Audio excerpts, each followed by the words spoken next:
Stop!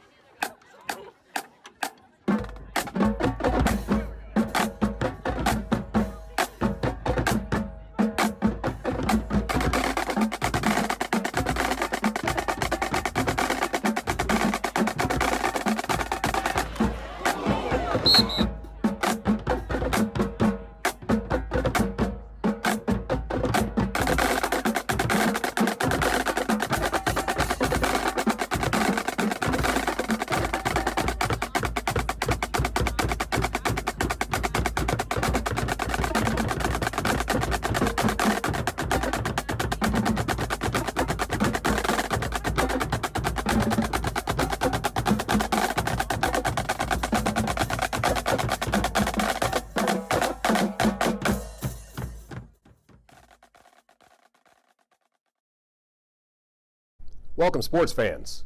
Welcome to the first Behind the Lines podcast. I'm Lynn Saternow, sports editor of the Herald newspaper. This is my co-host, Bob Greenburg. He's sports director of Cumulus radio stations in Mercer County. Each week we're going to be talking a little bit about high school sports and a few other things.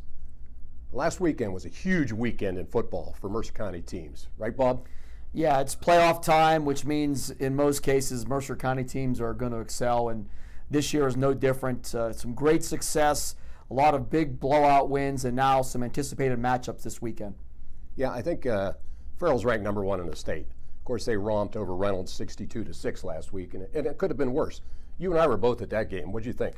Well, it was funny because Jared Samuels told me before the game he was worried about maybe some rust because they had a week off, and Farrell came out strong early on, really sending a message, I think, that this is a team that has one goal in mind. That's to get to the state championship game. And all three phases, punting, kicking, defense, offense, big plays.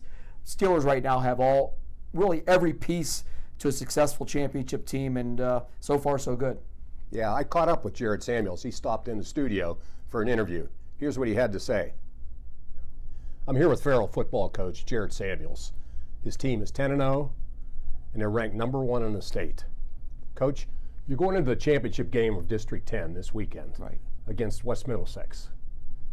How do you keep your kids focused for something like that when there's such high expectations? We just want to keep those guys in the same routines we've been doing since we started camp. We wanted to go into all of our regular practice periods. Everything we're doing, we've been doing all season long. So the important thing is to keep our guys in a routine. We do have to go to other places like Thursday and Friday to get some feel of the turf. So that's probably the only time we break routine. But other than that, just keeping the guys in the same flow and the same routine as we've been doing since camp started. Now, I'm sure you guys like to see turf. Yes. Because they're fast to start with. Absolutely. And I always say the fast get faster while the average guy just stays the same. Yes, sir. You feel that's the way it is? I definitely think it's an advantage for us. We do have some very quick guys, and they move even faster on the turf. But from a practice standpoint, it's definitely a lot better because we get a lot more done. Right now, the fields are just a mess with the weather. So getting on the turf early, getting the feel for it, and then when our guys get out on the turf, they really like practicing and performing and playing on the turf. Sure. You know, I've talked to some of your guys, and they're shattering individual records this year. But they still have that team first premise. How does that come about? I mean, is that the coaches instilling that in them, or just they're ready? That's just it's all the above. It's the coaches, it's their parents, but also it's themselves just being one with the team. A lot of these guys have experienced a lot of disappointments, and they want to win a championship. And when you get a bunch of guys that's talented, athletic, and intelligent together, and they have one goal only, it doesn't matter what they do, you know, as far as individually. That's great for their accolades, but these guys all want to win a championship, and they play for each other. This is a great group to be around every day. Yeah, you talked about, you know, some disappointments in the past. Yes. You've lost to some great Clairton teams in tough games. Yes, sir. Do you bring that up to the kids? All the time. But the great thing about it, the guys like Jordan, Kai, Tamir, Kobe, and Christian, those guys were around as managers, so they've seen the heartbreak. They've been the ones also on the field crying during those games after we had disappointments. So they saw it firsthand. They've experienced it. They saw the guys that played before them. We have all the championship clips, all the highlight clips still. So they know what's at stake, and so they're well aware of it, and they want to make sure they change it themselves. And of course, there was that state championship loss too. That's going to. That was huge for us. we still have, I still have feelings about that. I think from a coaching standpoint, part of that went on us. We got off to a slow start. We misjudged the weather. We were trying to throw the ball around, and the winds were swirling. And we got down early, and once you get down against a team like Bishop Guilfoyle, they just overwhelmed us. But I know part of that, it still bars me how we started the game. We didn't make the right play calls based on the weather, and it swung the game very much in their favor. Yeah. Now, you have great skill people. You know, the Christian Lewis, Kai Wright, Jordan Townsend, Tamir Green, many others. But last game after I talked to you, which was a big win over Reynolds, 62-6, you said the heart and soul of your team is that offensive line. And I have to kind of agree after seeing what they do. You want to point out some of these guys? Yeah, Melvin Hobson was a big addition, him coming back home to Farrell. He was at Sharpsville for a couple of years. But to get him back home, we had Mel in our program when he was a midget, and we missed having him here. But having him, Deshaun Sims, Kobe Hilton, Gary Satterwhite, and Gary Hobson, those guys lead us up front. And we knew this season coming in that they had to have a big off season together, working in the weight room, doing drills together. Those things came about having a great chemistry. And now, based on their talents and things that they can do up front, we're a different team than we have been in the past. My past good teams, this team is a lot different because up front we are so solid. And we haven't had that since I've been here. Now, this front line averages almost 300 pounds. Yes, sir. But in the past, Farrell's had big lines like that, but they weren't as tall, they weren't as strong. I mean, they were more, let's put it, chunky kids. Right. These guys are put together. Absolutely. They're put together, and they're very athletic. But also, they're probably the smartest line. I'm going to say probably in the state. 3 of those guys on that line got a 4.0 GPA average. and the other 2 have 3.0 or above. So they have the total package, and like I said, I'm so proud of them because they're unselfish. They don't get the credit, but every single day they come to work after school, and they come in with the mindset of they come to work and they come to grind for those other guys behind them. Now, you tell them that when you were a linebacker at Farrell, you had a 4.0 average too. No, right? I did not.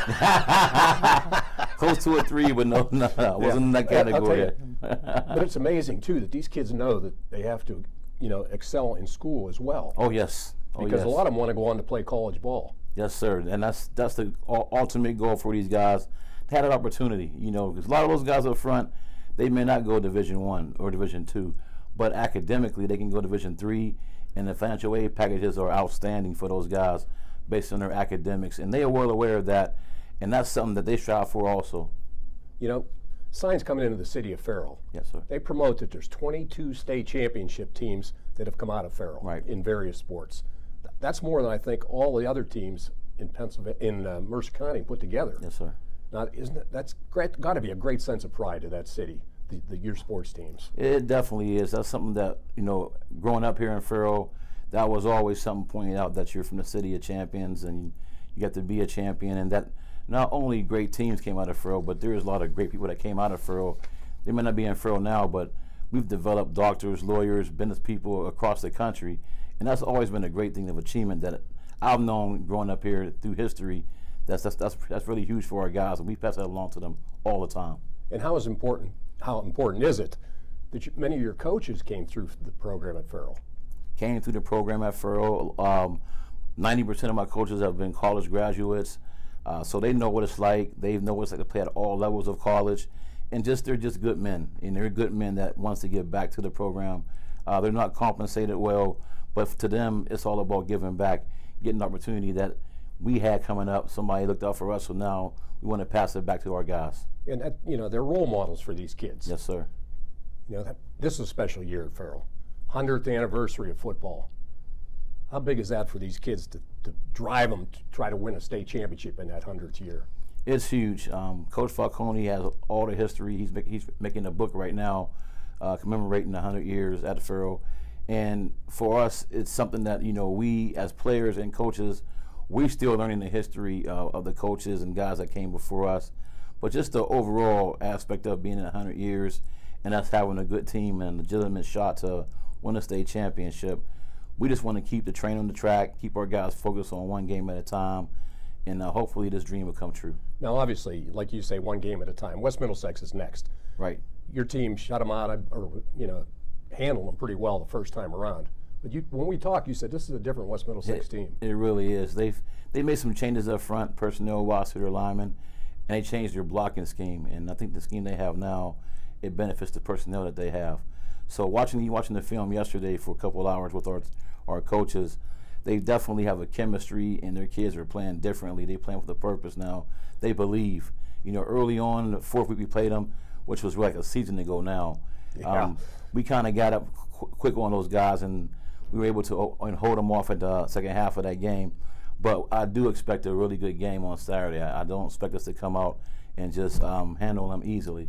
It's going to be a tough task, and our guys got to come starting the day and practice and bring our focus. Yeah, and they have a new coaching staff with Mark Means at the head. Right. I think he's done a good job down there for West Middlesex. He's done a great job, and he has a history with those guys because he's been their coordinator, so the kids are not unfamiliar with him. The scheme they have is not actually a different scheme defensively. That's been the same scheme they've had before when he was defensive coordinator. So we kind of study him too, and we know what he's going to do. Colton Hoffman is the offensive coordinator, and the things he's doing offensively with them reminds us of the glory days when he played. They want to spread you out and run the ball now. The quarterback is not as good as Colton, and I'm glad about that. and they don't pass as much. But they have a good running back. Yes, they have Clayton Parrish. Yes, they have an all-time leading rushing running back for West Middlesex, and he's going to be a handful for us. So our focus will be all on him, you know, come Saturday night. Yeah. Okay. Now, most important part of this interview. Yes, this is serious stuff. This is what people want to know. Right. Okay. Regular M&Ms or peanut M&Ms? Oh, always peanuts. Always peanuts. Yes. Coke or Pepsi? Coke. Dogs or cats? I got dog. Jason Voorhees or Freddy Krueger? Oh, Jason scares me. Always have, and he still does. Now the big one. Boxers or briefs? Always boxers. You heard it first. Feral coach Jared Samuels. Boxers. Jared, thanks so for much coming in. then. Good luck this Appreciate weekend. it, yes. Okay, this week, Farrell's going to be playing West Middlesex. It's a rematch, but Jared said he believes it's going to be a lot closer than that 40-0 decision the first time they played. You know, I broadcast that game, and I got some grief on social media because I felt that Middlesex, this last 2.5 quarters, really played Farrell pretty evenly. It was one of the few teams that stopped Farrell, I think, on 4 or 5 straight possessions. And not that Farrell's going to go into this game as underdogs. They're big favorites. But Middlesex has enough experience, enough good athletes on the offensive side. I think they can compete with Farrell. Now, they need a lot of things to line up for them to upset Farrell, but I still think Middlesex, you know, playing them a second time is always a challenge. When you play a team a second time, the underdog in a lot of cases, you know, gets the benefit of that. It will be an interesting game. I think there's no question about it, but Farrell would be it would be a major upset if Farrell does not win on Saturday. Yeah, and West Middlesex has improved quite a bit since that first meeting. It was earlier in the year. And last week they looked pretty impressive in pounding Union City 34-14. Union City's a pretty decent football team. Yeah, they ran the ball very well, but you know, Middlesex has put their team right now on the shoulders of Clayton Parrish, who broke the school record this past weekend for rushing in a career. And not many Mercer County football players have ever had back-to-back 200-yard rushing games in the playoffs. If he's able to get going early on, and then you mix in the pass of Jake Bone and Kaz Hoffman, among others, I think Middlesex can at least scare Farrell, but it would take a major effort for Middlesex to knock off the Steelers. I think that speed that Farrell has is just incomparable. How do you keep up with him? Well, I think, you know, what makes Farrell so good is the fact that you look at this team and their offensive line's a college size. You know, the smallest guy's 280 pounds. They have one of the all-time great receivers in Jordan Townsend. They have Christian Lewis, who's the all-time leading rusher at Farrell. Then you have Kai Wright as a quarterback who's going to Pitt. I mean, they have every piece to the puzzle that most teams would dream about, and they've shown there's been no games up to this point that you felt like they were taking a step backwards. They're definitely playing their best football right now. And in truth, even though they're Class A, they could compete with a lot bigger classes. There's no doubt about it. Well, and we saw that. They beat Wilmington this year at home, and Wilmington is a favorite to go back to Hershey in Double-A. So there's no doubt Farrell is as good as most teams we're going to see in western part of the state. Yeah, so we're looking forward to that matchup. It's going to be Saturday night at Wilmington High School, 7 o'clock. Should be good. You know, how about Class AA? Wilmington and Sharpsville easily rolled. You know, the Hounds thumped Greenville 44-13. Sharpsville rolled over Northwestern 55-6. That should be a decent game. That's another game that is interesting because the first matchup was one of the few times this year that Wilmington was trailing in the first quarter. Sharpsville came out and attacked the Hounds, going long on a few passes. Saw a few little glitches in the tape that they took advantage of. Wilmington adjusted quickly and then eventually rolled in that game. But with Sharpsville, with their coaching staff led by Paul Piccarelli and Lenny Grandy's the offensive coordinator, and a prolific passing game led by Nick Alexander, I think Sharpsville has just enough in the tank that they're going to at least make Wilmington earn it on Friday night. I think that's what makes the game interesting. And that's the only game really Friday night involving local teams. And it's going to be at Hickory High School. We call that the family feud too. Yeah, Brandon Fillion, of the head coach of Wilmington, is the son-in-law of Sharpsville head coach Paul Piccarelli, and talked to both of those guys on Monday. And they love each other. It's a great family. And the interesting part is that I asked Paul Piccarelli about his daughter Chelsea, who was married to Brandon. Where does she sit? And he told his daughter, it's time to support your husband, and which was a great gesture. She has supported me all her life. Now it's time to support her husband. So I think Chelsea can relax and now sit on the Wilmington sidelines. Well, that's because the husband is now helping support her financially. That is true. Instead of him. Yeah, that is true. How about the District 10 AAA playoffs? They're only going into the semifinals. It's kind of strange. The other two classes that we have local teams in are both in their finals, championship games. This is only the semifinals. Yeah, it's the new world of the PIAA with 6 classes. We have actually last weekend, Lynn, we had in the district, we had quarterfinal games, semifinal games, championship games, right, and a PIAA sub-regional game with different classes. So if you're a fan, it's no question hard to figure it out. We do our best to keep you informed, but the AAA semifinals are pretty interesting. You have undefeated Grove City, who have been steamrolling everybody this year, and on the other side, you have the Sharon Tigers, who are getting to play their best football right now, and they're taking on an undefeated Mercyhurst Prep team. Two very intriguing matchups. Grove City facing a rival in Slippery Rock is always interesting, and Sharon going in to take on a Mercyhurst Prep team that Sharon might be the underdogs in. Yeah, but I'll tell you what, I would never count that team out. The Sharon Tigers have great coaching, and they have a tradition. They beat Mercyhurst Prep last year in the District 10 finals. District 10 championship game. They were undefeated last year. Undefeated last year. Mercyhurst Prep, they got a prolific running game, a big offensive line, and ever since they lost last year, they have been really talking publicly about getting a rematch with Sharon. They're going to get it on Saturday afternoon. Sharon, though, they're one of those teams, Lynn, if you've seen them, is when they're clicking, they are very, very talented. It seems like Sharon gets in their own way sometimes with penalties or turnovers, but like we saw on Saturday night, when they're playing offensively with their quarterback Lane Voidick and their receiving core and Jordan Wilson, not many teams can match up offensively with the Sharon Tigers. And you got a Jordan Wilson, a running back who weighs 240 or whatever. He's huge. And he wears you down when he's pounding into that line. And that's one of the benefits, because we've talked about it before. You get to this time of year, and it may not be so bad Saturday afternoon, but you get a 25-degree night with snow and wind, you need a big power running back, and Sharon definitely has one. It's going to be, like you said, these are going to be interesting matchups. Grove City's ranked number 3 in the state, while Mercyhurst Prep is ranked 6th, I believe. Correct. So anything can go. And it's, the rematch in that game, Grove City, the only time this year they trailed was to Slippery Rock in their first matchup. Grove City eventually rolled in that game, and I don't know what slows down Grove City. It is a incredible offense to watch. It's a fast break offense. My announcing partner, Mark Slazak, he said that's almost similar to watching a basketball game. That's how fast they are running their plays. And I'm not seeing one team up to this point that can keep up to them defensively. It wears you down. And with their quarterback, Brady Callahan, and Logan Lutz, and Tyler Greer, and they're a group of athletes. Their offensive line, very athletic. They're a great team. They're a team that could eventually be playing in Hershey, and I wouldn't be shocked by that. And I wouldn't be shocked if we have 3 teams in Hershey this year. Which would be unprecedented. Yes. Wouldn't be a surprise at all. I think, with 8 teams left in the brackets in single A, double A, and triple A, 8 teams left in the district, 7 are from the South, 6 are from Mercer County. Mercer County continues to flex their muscles at this time of year, and at this point, nobody's really surprised. When's the last time anybody won a double A championship except for Mercer County? or single A. It's been decades. It's been a long, long time. Long time. And I think one of the great stats of the weekend, you look at some of the teams and their success. Wilmington, they've won 14 district championships dating back to their WPIL days. But Farrell, all time, 12-1 in district title games dating back to the Whippeal days. So one time ever when they made it to a district title game, that was in 1988, did they lose. When Farrell gets to a championship game, history tells us they normally win. Yeah.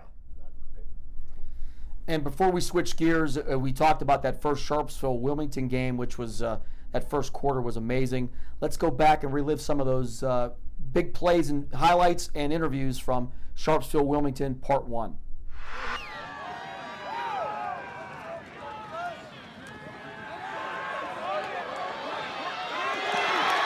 I'm overwhelmed right now, to be honest with you. You know, one of our goals whenever we started this season was the region championship, and you know, above all things, we always try to stay focused on our vision, not our circumstance. Stay humble and hungry. I thought the boys were humble on the field tonight. I thought they were hungry with the way they played. But as always, you know, we're blessed with outstanding leadership. We're blessed with a great senior class, 6 outstanding captains, and I think on the field tonight it doesn't get any better than the 2 guys, Cameron Merritt and Robert Pontius, standing here with me right now. What an effort by those 2 tonight.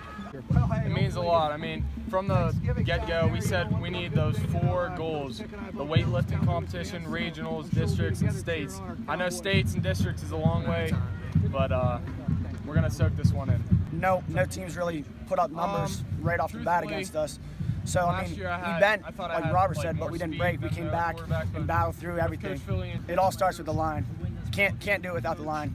And when I got the ball, I mean, there was green grass, so I was like, it's go time. Let's go. Yeah, that was pretty good. That was an exciting game. Yeah, it was. And I think, you know, it's going to be again. And I think it's interesting is who makes the adjustments. Do they do anything differently? I think when you have a rematch in any sport and any time, who makes the adjustments or what do you do differently? But I think either way, it's a great couple days for Mercer County football. Yeah, super. You know, while we move on to there were some great performances this fall in fall sports seasons in other sports.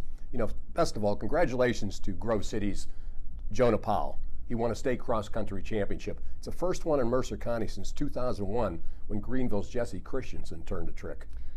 Yeah, what a career this young man has had, and you know that Grove City program itself, some great coaches over there, and they always seem to have cross-country teams as good as anybody. And Jonah Powell's worked very hard, and no question, winning a state championship is a game changer, and we congratulate him as well. You know, Coach Mike Sample's Eagles over there took 3rd as a team, led by Powell, of course, but they have a lot of other good runners too.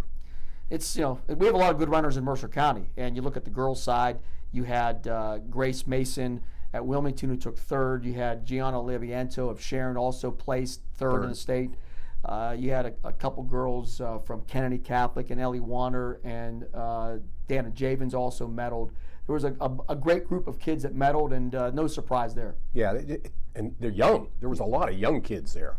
Well, Powell's a senior, but there were a lot of young kids that really performed well. And Labiento, for one, who placed last year, now as a sophomore, has 2 medals. She has a chance, you know, if she stays healthy, to be one of the most decorated runners in the history of this county. No doubt about it. You know, congratulations also to Hickory and Wilmington girls soccer teams. They both won District 10 titles. And playing in the state playoffs, so we wish them the best of luck, and hopefully they'll have a long run here during the tournament. Yeah, they played last night, so, but we're recording this a little bit early, so we don't know what the results are yet. Hopefully they'll continue on. Yeah, and it's not easy. I mean, you know, and we've seen over the years, especially in soccer, where it seems like other areas of the state have maybe a little bit of an edge on our teams, but Wilmington and Hickory girls seem to be the 2. Wilmington especially, they've won 4 in a row, and Hickory's had 3 district titles in their career. They've had a lot of success. Those are the 2 girls programs that have had a lot more success than most. Yeah, and unfortunately none of our volleyball teams made it to the District 10 championships games, but that's no slight because we have some of the top teams in the state right here in District 10. They're from the northern sections, of course. Corey, Warren, you know, Cochranton, they all won District 10 titles, but they're all state ranked, and they're great. Yeah, it's, you know, Mercer County has a lot of success in a lot of sports, but there are a few that we're a little bit behind other districts for sure. But we're catching up. We're doing better in volleyball. We're doing better in soccer. You know, I think there's a bright future here in Mercer County, of course, with sports. It's a great time of year, Lynn, with football playoffs now in the middle of things right now. When it's, you know, do or die time. It's as I say, it's the trophy games. So those are the biggest games of the year when you have a trophy at stake, and maybe a banner game as well. Nothing bigger than that. You know, and District 10 championships mean a lot because it's local. You're going against kids in northwestern Pennsylvania, so there's a lot of bragging rights involved. When you get down the road further, say you win 2 or 3 playoff games, it's a nice thing, but still, the main thing is that District 10 title, unless you get a state title, of course. Well, I think it's a good point that especially this weekend, it's the one weekend where a lot of schools are involved, a lot of fans, a lot of students, so the focus is on the games. Once our champions move on, some of the other schools kind of move forward and start focusing on winter sports. So, but this is one of the biggest weekends of the year, in my opinion. But that's always one of the troubles for winter sports coaches. Our football teams keep going a long way, in the wrestling and basketball coaches just crossing their fingers saying, don't get hurt. Well, and when you bring that up, because next Monday is the first official date of the winter practice season, so you're going to have 3 or 4 or 5 or 3 or 4 football teams and maybe a couple soccer teams that are still playing, which means those athletes are not on their basketball teams or whatever winter sport they're playing. Yeah, in the near future, we'll be talking a little bit, too, about preseason basketball, preseason wrestling. So stay tuned. Catch us every Wednesday night at 7 o'clock on this podcast. We'll be doing a lot of talking about high school sports. Thanks for coming.